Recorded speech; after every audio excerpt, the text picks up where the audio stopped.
Welcome to this deep dive, brought to you by the Kenya Wantam Notam Movement, or KWM podcast. Here, we really delve into compelling sources, aiming to pull out the most vital insights just for you.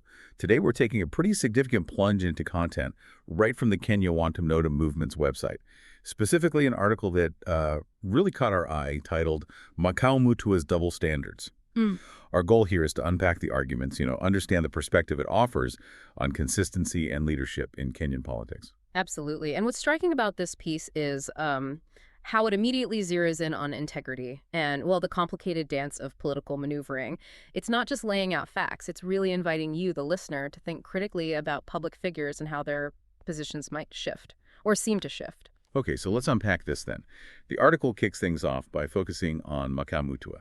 He's a prominent figure, known for some pretty sharp critiques. And KWM highlights his very public stance against Rigathi Gachagua, Kenya's deputy president. It even quotes Mutua directly, calling Gachagua among the worst of elites. And criticizing him over things like alleged self-enrichment, his impeachment, what Mutua called ethnically divisive talk. These were big headlines, right? They got a lot of attention across Kenya. Exactly. And right there, that's where the KWM article starts building its case. It points out that as you hear Mutua's current criticisms, especially aimed at Gachagua, something feels off. Something doesn't sit right, is how the article puts it, which, immediately creates this tension, this skepticism. It gets you thinking about what KWM sees as potential double standards. It's clever framing. It really is. Yeah. And this is where it gets particularly interesting, I think. Because the KWM piece then contrasts Mutua now with Mutua then. It dives into what it calls the hypocrisy of selective outrage. It reminds us quite powerfully that not too long ago, Mutua was seen by many as a kind of moral compass of the opposition. A strong voice. A very strong voice. Fiercely attacking the previous Ruto administration with passion and fervor, as KWM puts it. They describe him as someone who was loud about denouncing corruption, championing integrity. His stance against Ruto's camp back then, unyielding, according to the article. And that historical context is just crucial for the article's argument. KWM uses it for this really stark contrast. It asks, okay, so why do his criticisms now seem almost exclusively focused on Gachagua? The article directly poses the question, where has his moral voice gone when it comes to his own new alliances? And even more bluntly, why stay quiet about Ruto's inner circle when he once called them out with such vigor? It's a direct challenge, really, to what they perceive as inconsistency. It makes you question the motives underneath. Are the principles the same when the political wings change? That's sort of the underlying question. That's a really potent challenge, and KWM digs deeper, describing this perceived shift as a betrayal of moral standards. It claims that his once, very prominent stance against establishment excesses seems to have softened. That's the word they use. His current alignment with Ruto, the very person who was the object of his scorn before races, for KWM, troubling questions. Troubling questions about commitment, yes. Exactly. About his commitment to that moral integrity he championed.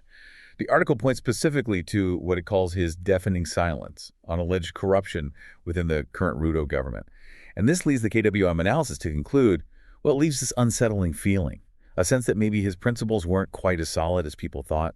And what's really fascinating, I think, is how KWM links that perceived shift directly to this idea, that Mutua's moral principles were not as firm as he once led you to believe. It's suggesting this isn't just, a slight change in tactics or opinion, but maybe something deeper, a calculated compromise, perhaps, for political benefit. A compromise for gain. That's the implication. And it raises that fundamental question for any public figure, doesn't it? When does adapting your strategy cross over into, abandoning your core values? It's a fine line. It's a very fine line, and the KWM article really hammers this point. It interprets Mutua's transformation from vocal critic to quiet ally as more than just political maneuvering. Yeah. KWM explicitly suggests this shift signals that his principles may have been sacrificed for political gain. Wow, sacrifice. That's strong language. It is. And the article argues that his ongoing loud critiques of Gachagua now feel increasingly like a tool for staying relevant. Rather than, stemming from genuine moral outrage. It challenges us to look beyond the surface reasons. And KWM is also pretty direct about its skepticism regarding Mutua's defensiveness. Specifically about those rumors about secret meetings with Gachagua. The article kind of probes this, asking, if transparency truly matters, why not clear the air? Good question. It's a fair question, right? And it's not just about Mutua, really. It speaks to broader issues of accountability, of trust in public life. It makes you, the listener, think about unanswered questions and why full disclosure matters from people claiming moral high ground. KWM uses this point to really underline that need for consistent integrity. You can't just talk the talk. Absolutely. Walk the walk, too. Sure. And the KWM article also widens the lens a bit here. It touches on a theme that, let's be honest, is familiar in many places, the politics of survival. It acknowledges, look, the pattern of shifting allegiances is nothing new in Kenyan politics. It happens. It's the reality of politics sometimes. It is. But KWM argues, Mutua's rhetoric, which once seemed so full of moral clarity, now feels hollow. And this change, the article suggests, implies his criticism wasn't really born from principle, but maybe more from political survival, staying relevant. Which brings up that really difficult question KWM pushes us towards. How often in these really volatile political environments does staying relevant demand compromise? The article makes us confront that uncomfortable truth, that public figures trying to survive or gain influence might make choices that look like they betray their earlier stands.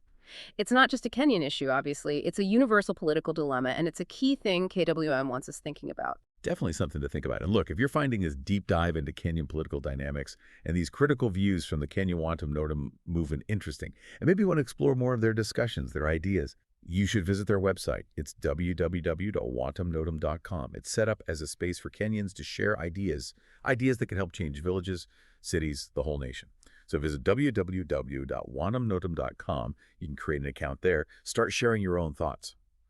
Now, bringing this back around, the KWM article does a really good job connecting this specific scrutiny of Mutua back to that fundamental question, what do Kenyans actually deserve from their leaders? Right. And KWM suggests they deserve a leader who consistently speaks the truth regardless of political alliance. It's a call for a higher standard, really, for trust, for accountability. Yeah, and the article then elaborates on that concern, that Mutua's selective outrage raises doubts. It implies quite strongly that he has succumbed to the very forces he once opposed. Yeah. If you think about the bigger picture, like KWM encourages, it's about how public trust erodes when these perceived inconsistencies pop up. Exactly. It makes you wonder, what's really driving public figures? Is it conviction? Or is it just convenience? The article doesn't necessarily give a final verdict, but it absolutely sparks that crucial reflection in the listener. It absolutely does.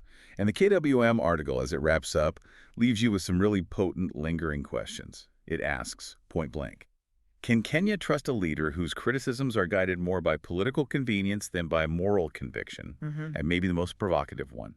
Is Mutua still the man he once portrayed himself to be, or if he's simply another politician playing the game?